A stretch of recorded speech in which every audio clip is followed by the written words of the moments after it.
mystery still lost in time. They were known for practicing an ancient healing science founded in the use of powerful natural medicines derived from sacred plants. It was said that these plants were gifts received directly from the gods. Indeed, it was also said that these people had descended directly from the gods as well. Whatever their origins, some 2,000 years before Columbus discovered a new world far across the Atlantic Ocean, these explorers would set off towards the east, into the currents of the more daunting Pacific, a people in search of destiny.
And so they came, these ancient explorers, venturing from island to island across the perilous seas over a course of centuries.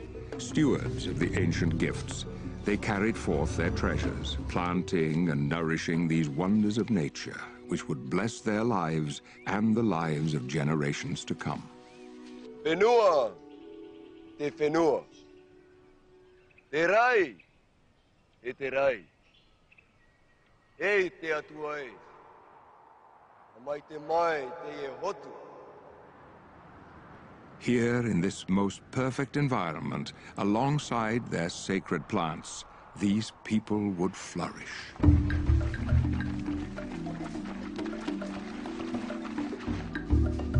Hey, come.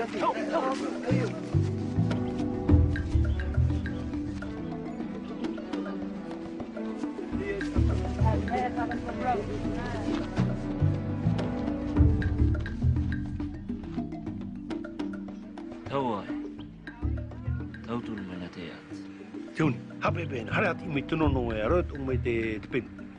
Hajeni, howdy.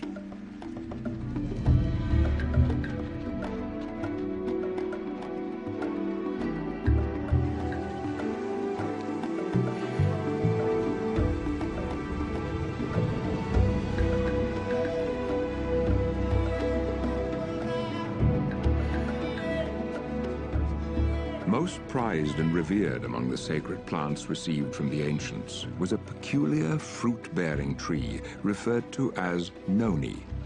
Not a simple food staple, as were many of the plants born here by the early settlers, the precious noni was rather the quintessential secret to health and healing. Honored traditions stemming from before recorded time held that noni could relieve suffering and restore a man from weakness and pain.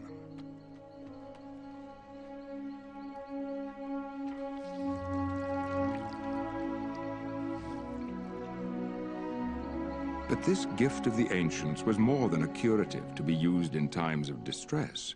Noni, it was also held, could increase any man's longevity through inciting vitality and by reconciling his body to a state of perfect health.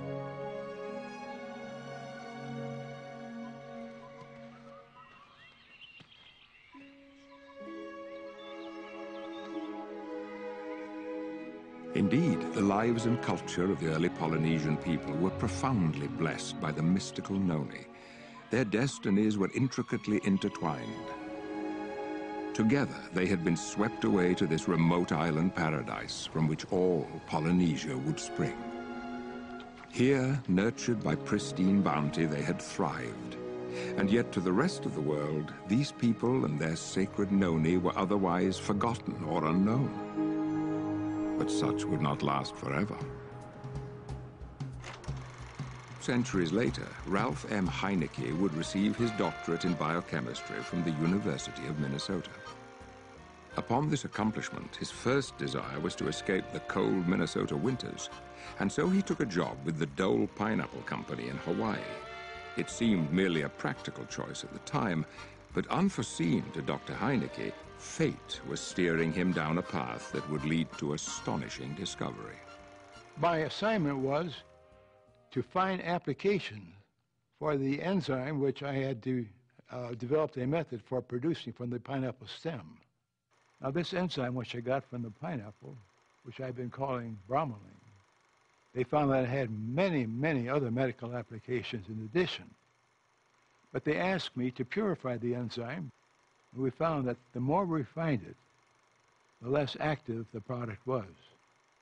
Still, something in this enzyme, this bromelain solution, was giving its crude preparations potent pharmacological properties. In 1972, after many discouraging years of research, Dr. Heinecke would finally identify this mysterious ingredient as a new alkaloid, to which he gave the name zeronine. Years later, he would successfully patent this same substance. Convinced of zeronine's positive health value, Dr. Heinecke set out to find a food source that could be viably used as a food supplement for the benefit of the masses. Here was this tropical island with many plants which I had never seen before. And among them was a strange green fruit called noni. And the Hawaiian people told me that was a very important medicine. When I had tested it, it actually had more material than did the pineapple. Based on the findings of his research, Dr. Heinecke would publish key articles in several scientific journals. Within only a few years, these articles would spark the interest of a man being led on his own journey of discovery. Through the initial discoveries of this fruit, I realized the great potential. And it was when I came across a paper by Dr. Ralph Heinecke. He described in this paper the mechanism of how and why it works.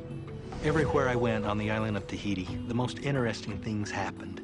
The native Tahitians began telling me stories of the nono fruit, how it helped their grandmother or their grandfather, their aunt, their uncle. But there was still a major obstacle. There simply wasn't enough fruit to support a large company. Through a translator, however, I learned that there was a super abundant supply of the nono fruit on the islands of Marquesas, nearly 1,000 miles away.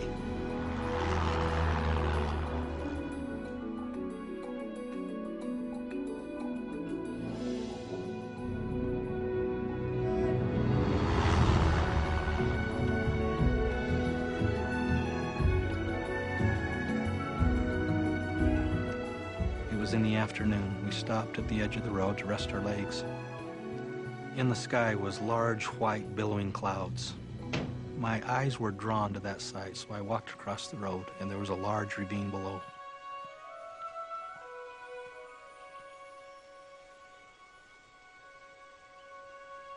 It was a stunning sight. The valley was just full of this fruit. Immediately, I knew that we had all the fruit we needed.